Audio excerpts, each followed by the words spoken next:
Версус со Горан Лалов.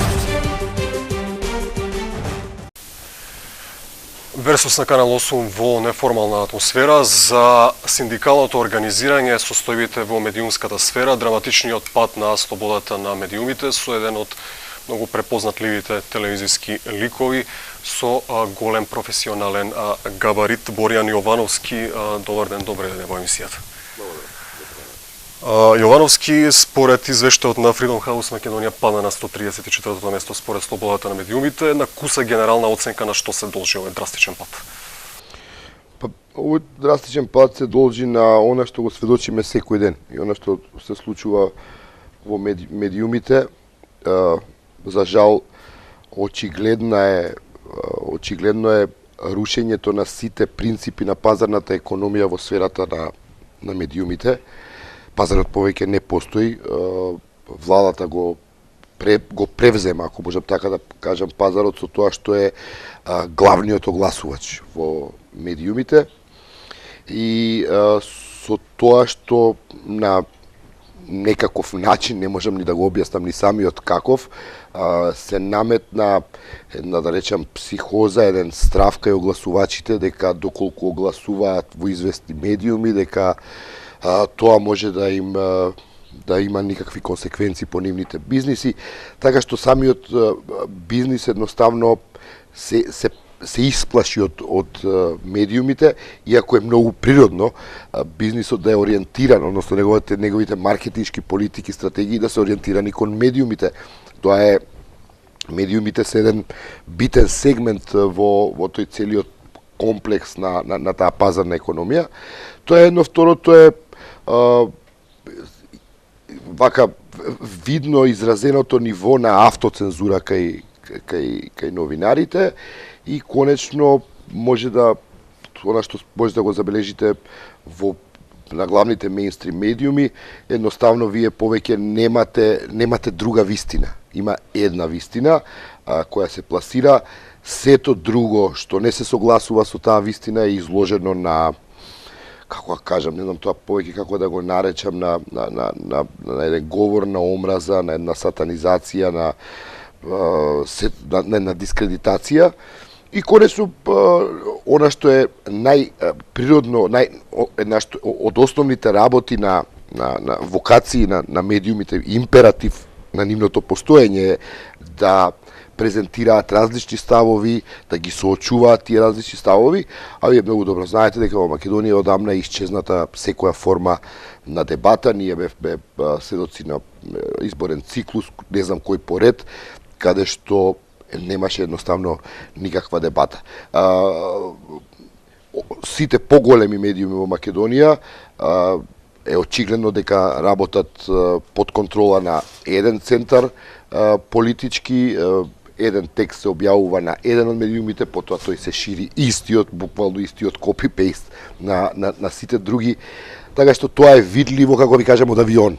И за нас ние го гледаме секој ден, нели, како граѓани на Македонија, но и сите оние меѓународни институции кои се занимаваат со тоа, не е тешко да го препознаат од било која, како ви кажам, агол на планетава. Ајде околу првата причина што ја нотираше, дури приватните огласувачи го насочуваат рекламирањето кон провладините медиуми каде што главен огласувач е владата. Од која причина, зошто не се водат повеќе од рейтингот, влијанието на медиумот? Видете, они се водат од рейтингот. Факт е дека најголемиот рейтинг го имаат. Зборува за период претходно, затоа што веќе се смени состојбата последните години. Мејнстрим медиумите, да, факт е дека не се раководат според, нели, она што го налага пазарната економија. Например, продавам не знам што, ми треба тако да го продадам на тој таргет. Пазарната логика велике се рекламирам на медиумот што е најмногу гледан. Добро, најмногу гледани се, факт е дека се најмногу гледани Сител, Канал 5 и така натаму. Но факт исто така дека гледана и Телма, да речеме вестите на Телма особено имаат пораст во рейтингот во последните година-две и пак гледате дека кај нив нема реклами. Тоа е прашање кое треба да им се постави на бизнисмените. Мене стварно ми е нејасно. Јас на пример не можам да речам дека владата, некој од владата им се јавува на некој од бизнисмените и вика ако огласуваш таму, ние ќе ти направиме ова и ова. А повеќе се работи за една психоза, една атмосфера на страв која е создадена во општеството, во која живеат сите и повеќе и тоа е ирационално, не знам никако да го објаснам, но стварно, мислам, лично не верувам дека се случува да владата се јави некому и на некој голем бизнисмен го рече види таму немој да гласуваш.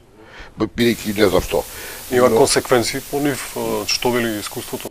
Па добро, некој, не знам, ја не можам да тврдам, некој велат да, ќе ми дојдат инспекции, ми дошле инспекции, не знам што и така натаму. Таква една. Но пак велам, тоа е повеќе психоза и се должи исто така на една по мене еден културолошки ментален проблем, а тоа е како вика бизнисмените, интелектуалците кои не можат да се препознаат себе си и да си ја препознаат својата важност во општеството. И тука тоа е прашање на интегритет личен. Знаете, таа една позиција себична, знаете, јас мене да ми биде добро, па знаеш другите кои што сака нека прави. Знаете, не можете вие вас да ви биде добро, вашиот двор, тоа е незамисливо да го ви го илустрирам, вашиот двор да го замислиме дека е среден под конец, а околу да е депонија. Кое ви е уживањето да живеете во тој убав двор ако се околу вашиот двор е депонија? Значи, таа една себичност и тоа отсуство на интегритет, каде што бизнисмените според мене, кои го полнат конечно буџетот, очекувам да се одважат и да речат видете, бркајте работа со вашата политика, а ние го бркаме нашето. Да, прашањето беше конкретно, може да се постават повторно пазарните правила на игра во медиумската сфера? Па, веројатно. Поставувам дека може, но тоа е, како ви кажам, ја не сум склон на тоа да ја обвинам само владата за тоа. Ви велам, мислам дека има проблем, навистина има културолошки еден проблем со интегритетот на луѓето. Не знам зошто едноставно немаат доволно доверба во самите себе си. Зошто морам да бидам близок со владата за да успеам. Видете, може да имаат известни проблеми, но доколку некој е успешен бизнисмен, така на крајот од денот тој е победникот во таа целата игра. Добро, поларизацијата на медиумите нужно ја носи бизнес олигархијата на своја страна. Вие условно дисиденти од оваа политика формиравте сосема друг медиумски блок. Имате ли проблем со полнењето на буџетот во медиумот? Прво не би зборувал за никаков медиумски блок, воопшто ние сформиравме нова. Јас, Билјана Сикуловска, Менче Точи, Сашка Цветковска, формиравме нова ТВ и не се чувствуваме како дел од никаков блок на медиуми, ниту пак сакаме така се чувствуваме, би сакале да го задржиме идентитетот наш. Да, чувствуваме проблем, сега дека чувствуваме проблем, го имаме тој проблем, отсуството на таа пазарна економија, нема, тешко е да се дојде до реклами, евентуално овие странски поголеми инвеститори кои го покажуваат она што македонските бизнисмени не можат, а тоа е интегритетот.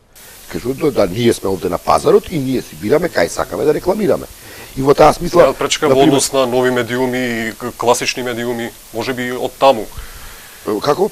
Немаат проблем со тоа нови медиуми, интернет телевизија сепак го насочуваат рекламирањето онаму каде што да, тоа велам овие странските види рекламата.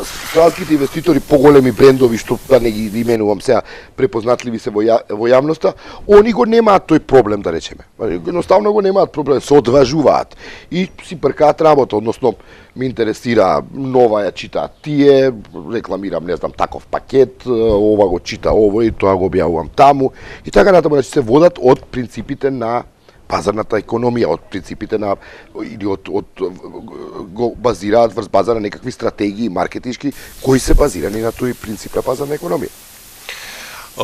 Кога споменавме нова, тоа е практично проект за кој што аплициравте.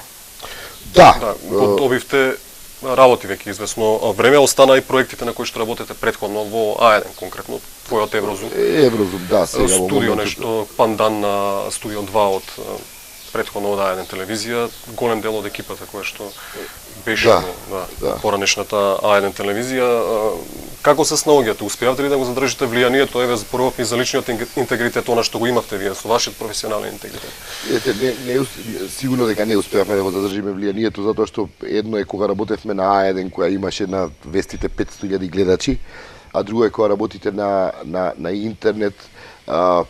Интернетот, голем дел од нашата публика која ги среди тие, да речеме, политички емисии, голем дел од тој таргет се постара генерација. И таа генерација се уште има проблем со да комуницира со интернетот.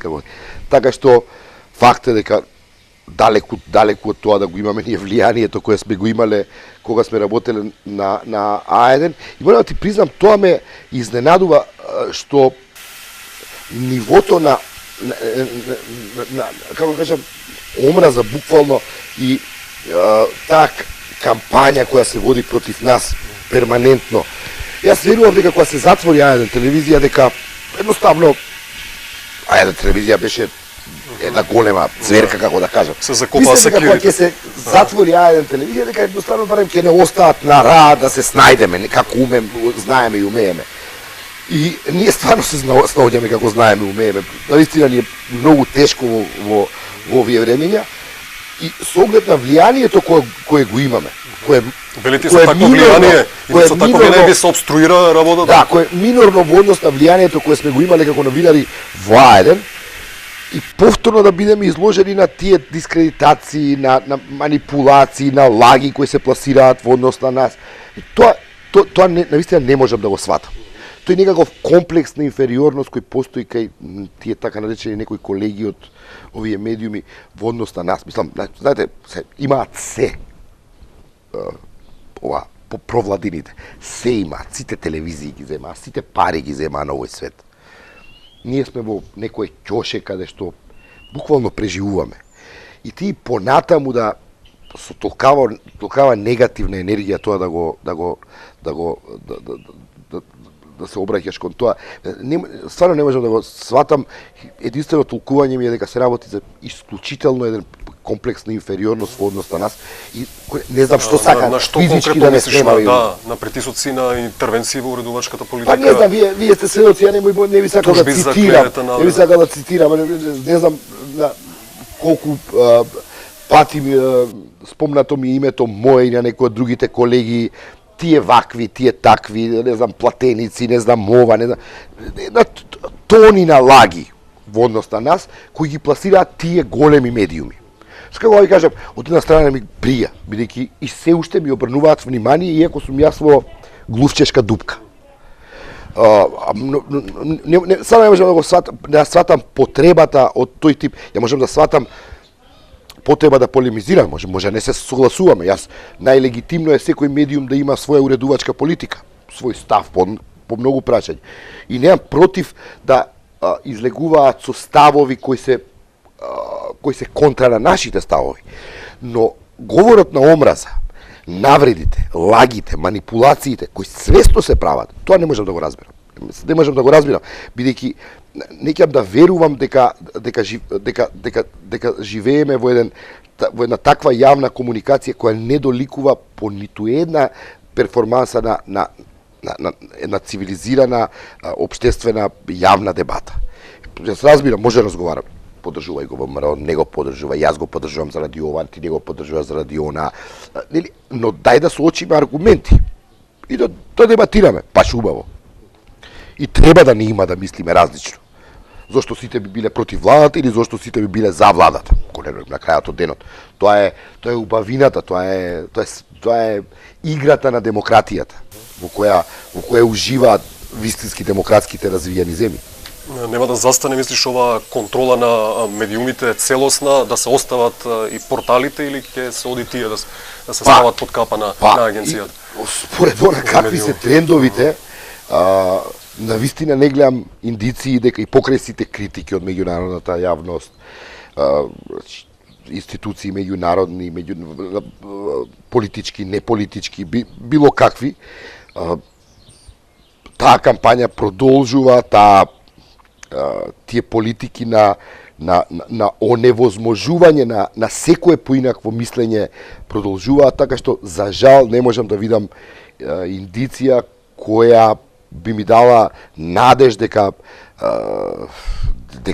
ќе се повлечат од таа една деструктивна политика. Ајде малку за синдикалното организирање. Дури сега е синдикатот малку по-агилен. Случајот Кежаровски, остро се спротивставивте, имавте и протест, го видоа сите. Кажете ми, трпите ли притисоци при овие протести? Колкава поддршка имате од новинарите во земја? Видете, притисоци се должат на тоа, притисоци се должат на таа на тој говор на омраза и како ви кажам и таа кампања која се води постојано против нас во овие провладините медиуми.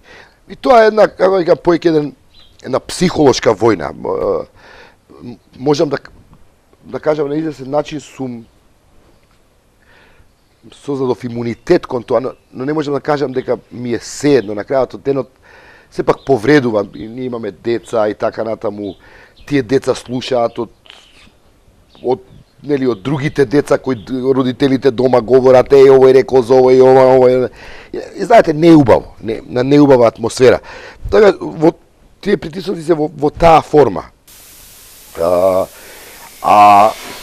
Инаку Во форма пробивте полициски кордон пред музеот. Да. Кога протестирате за Кежаровски, И знаете, после што све навреди бевме изложени, како ние тоа сме го организирале под влијание на, не знам, на меѓународни некои центри на моќ, под влијание на опозицијата. Не знам, едноставно не дискредитира на тој начин, иако тоа беше многу автентичен изблик на револт, поради тоа што наш колега се најде во затвор и доби пресуда од 5 години за ништо, затоа што напишал текст, затоа што конечно открил аномалии во работата на полицијата.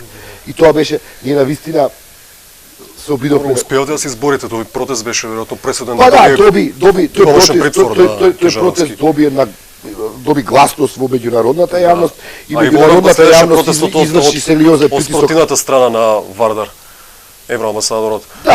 Да, добро, тоа е негова работа, не знам што правеше, гледаше, ако тече Вардар. Видели што се случуваше воопшто? Не ме интересира.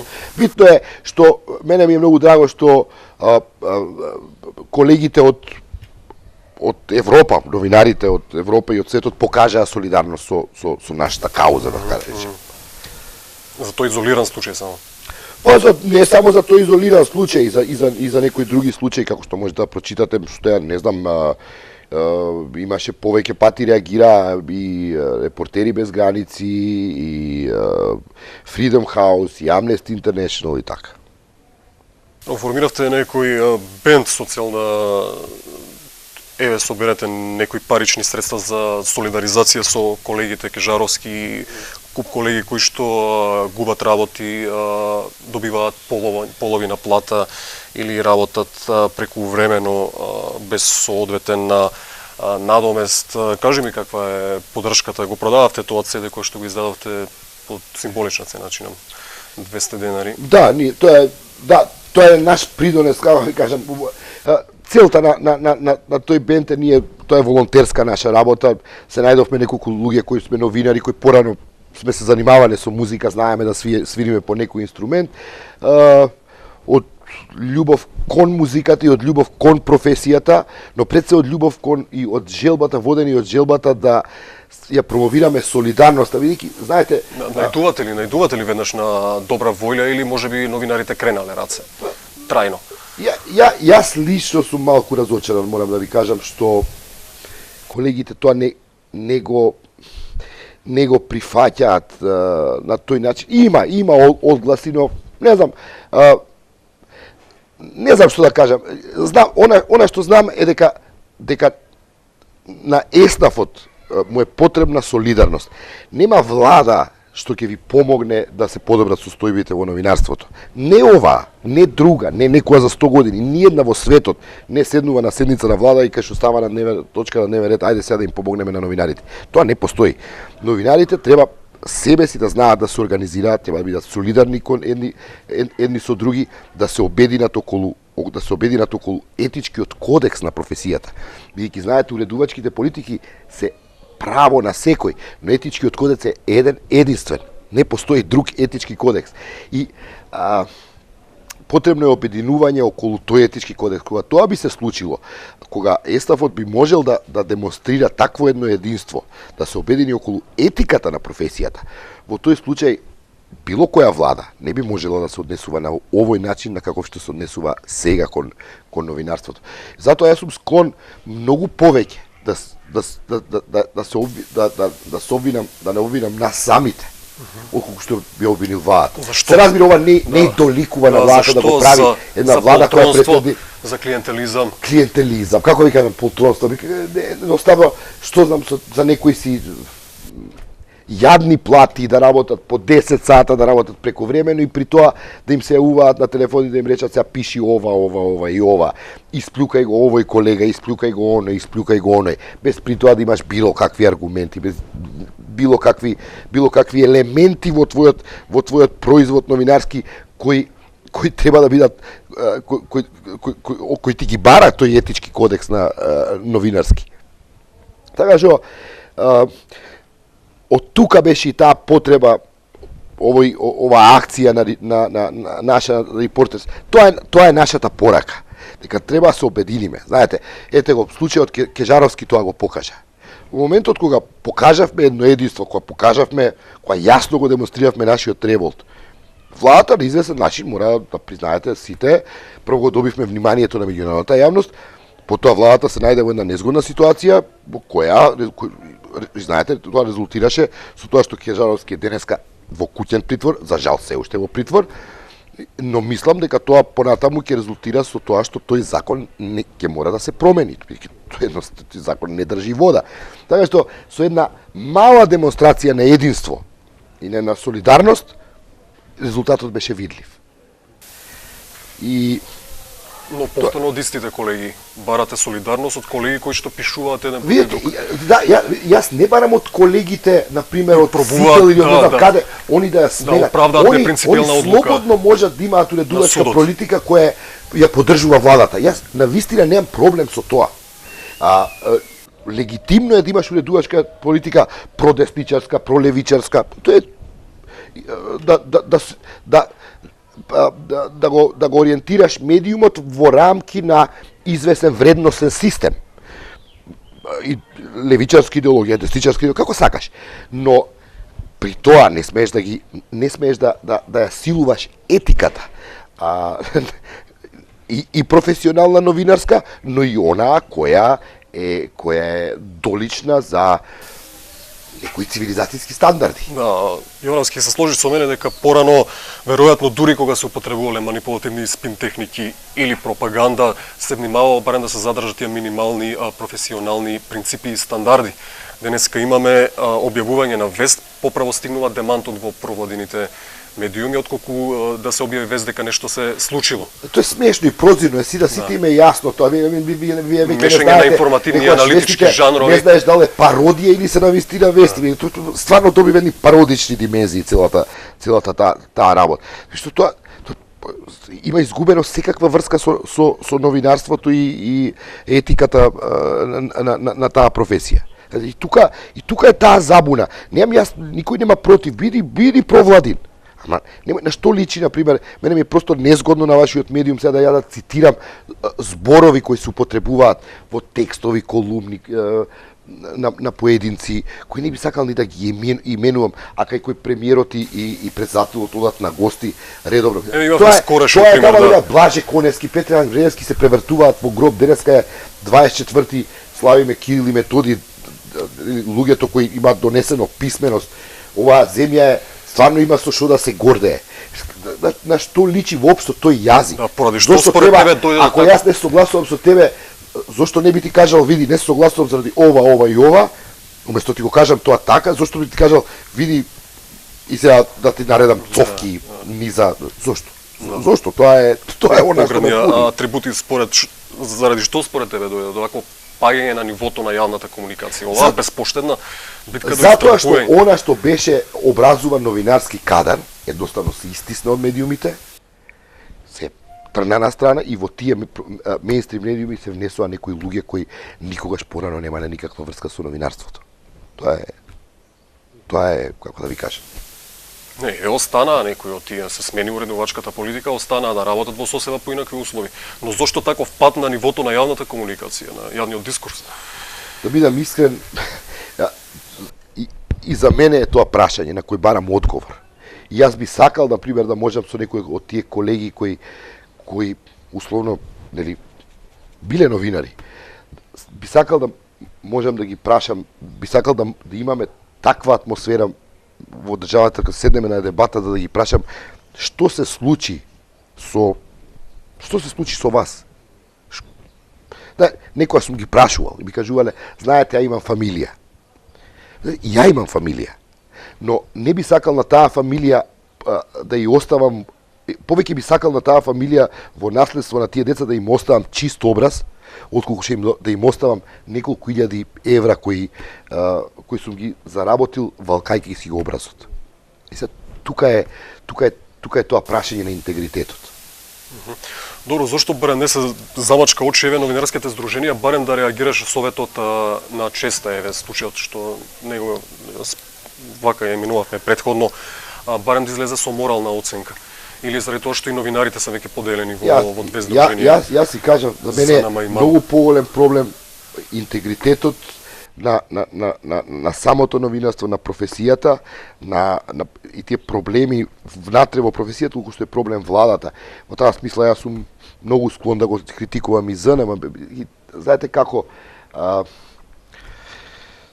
ЗНМ е една организација раководена од луѓе кои едноставно немаат тој капацитет за да ги артикулираат сите тие потреби и адресираат тие проблеми со кои денеска новинари повеќе влегуваат во политички некои игри, калкулации, отколку што во една храбра афирмација на она што им го налага етиката. И да, апсолутно недостасува тој активизам кој ќе мобилизира новинарската заедница за да може самата себе си да се заштити. Кој што ќе реагира кршење барем на етичкиот кодекс. Да. Случајот со емисијата Јади Бурек и навредата на амбасадорката. Не знам што да кажам. Мислам, тоа се прашања кои треба да им ги поставите за нив. Јас сум се обидувал да реагирам. Ние бевме повторно нова е изложена на ни ги бришат снимките, полиција ни брише снимки. Мислам, тоа ни се случуваше и кога бевме снимавме на протестите кои се одржуваа пред Бристол, кога паркобраните има една активност да го задржат таа зелена мала оаза во центарот, една од малкуте што остана во центарот на градот. Ни избришаа снимката. Сдруженијето се обидов да го ангажирам во смисла на тоа да реагира, бидејќи е стварно, вие можете да имаме проблеми, ние нормално, ама не, станува збор за елементарна цензура, кога полиција ти зема снимки и те ги брише. Тоа е нешто што една зрела заедница новинарска не би го дозволила по ниједна цена. Не се работи за одбрана на Боријан Јовановски или на Нова, се работи за одбрана на принципите на кои почива воопшто новинарството. Така што немам објаснување за таа слабост на интегритетот. Ајде, Кусо, околу изборите, непризнавањето на изборниот процес од страна на СДСМ, неприфаќањето на мандатите, може да влезе Македонија во политичка криза и ти подолго време ги следиш евроинтеграција. Македонија е во политичка криза и да, од изборите, мислам дека со изборите едноставно стана јасно целата таа машинерија која со години работи на рушење на демократските вредности, некако се компромитираше, излезе целата на површина, целиот тој апарат на сите тие инструменти и машинки вклучени во насока на кршење на демократските вредности, они дојдоа до израз и мислам дека Македонија дури сега од сега па натаму ќе влегува во еден процес на се подлабока и подлабока политичка криза. То ова околу одлукава на опозицијата, јас не би можел да ја толкувам, не знам што да кажам, мислам дека и опозицијата во таа смисла е доста конфузна и не знам, јас ги разбирам дека они се наоѓаат во еден многу непријатен контекст и ти треба да се бориш на терен каде што некој излегол со, не знам, со копачки оклопи и се, а тебе те пуштил бос по трња, што се вика, и сега тука ти треба да водиш надпревар. Тоа нема надпревар, се јасно е. Но од друга страна факт е дека опозицијата делува доста конфузно, без по мене барем јас не можам да препознавам во она што го прават, не можам да препознавам некои елементи на некоја некоја стратегија која е дефинирана, која ги има дефинирано целите и методите. Така што немам тоа е повторно одраз или рефлексија на една слабост, на незрелост на тие политички елити генерално во Македонија. Јас се благодарам за разговорот, Версо. Ви благодарам и на вас.